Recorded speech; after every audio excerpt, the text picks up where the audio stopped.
Alors, je m'appelle Aurélie, je suis assistante en chirurgie esthétique pour 2 chirurgiens à Rouen.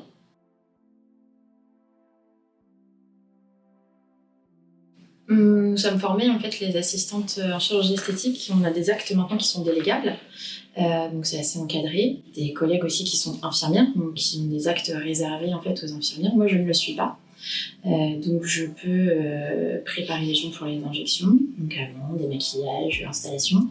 Je peux aussi aider en fait à la mise en place de la cryolipolyse, des soins oxygénaux aussi.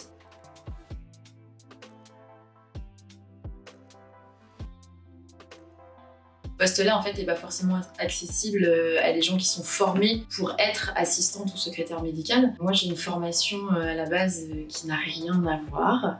J'ai une licence de lettres classiques, donc en latin et en grec ancien, et gérante d'un magasin de moto. Mon parcours a fait que j'ai mis tout au service, en fait, quand je suis arrivée ici, du cabinet. Donc à la fois la partie commerciale, la disponibilité pour les patients, l'accueil, l'encadrement.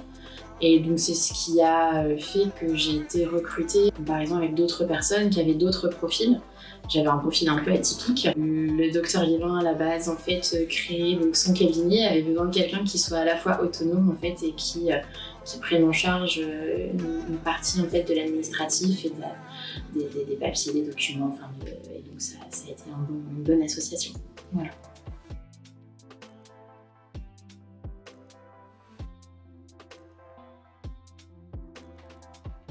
Alors on a vu depuis quelques années, notamment avec le Covid, en fait, qui se sont renseignés de plus en plus, puisque les vidéos, conférences, les visios ont fait que les gens se sont plus regardés et étaient chez eux. Et aussi il y avait des budgets qu'ils n'employaient plus pour les voyages ou autres sorties, donc se sont tournés de plus en plus vers nous. Donc on a eu une explosion en fait, des demandes.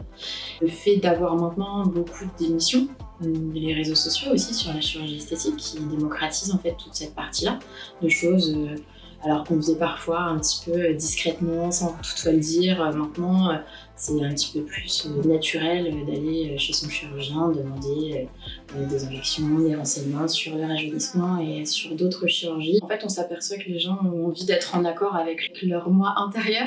Donc pour que l'extérieur en fait corresponde à l'intérieur, j'avais du mal à comprendre en fait. J'avais des idées reçues sur ça. Et au fur et à mesure, en fait, on apprend à comprendre les gens. Les gens sont en demande en fait de ça, d'avoir des informations, mais aussi d'être en accord avec leur image. Et ça, c'est important. Et donc on leur donne. Et il y a effectivement beaucoup de demandes de renseignements.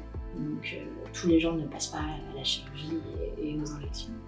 Ni aux soins, mais c'est de plus en plus demandé.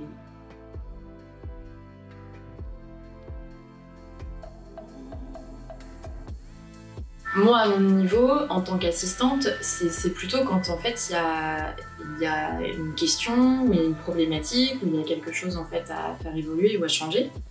On appelle et il y a quelqu'un au bout du fil. Ce qui est pratique oui, pour nous, donc c'est la personnalisation en fait, du logiciel. On n'a pas toujours les mêmes versions en fait, nos accès en fait sont un petit peu spécifiques selon ce qu'on demande. Ce qui est vraiment agréable, c'est que quand on appelle donc la hotline, qui nous répond rapidement en fait. Voilà. Donc c'est vraiment une des choses qui fait la différence avec d'autres sociétés, d'autres supports. Merci pour ce moment dans le fauteuil du docteur.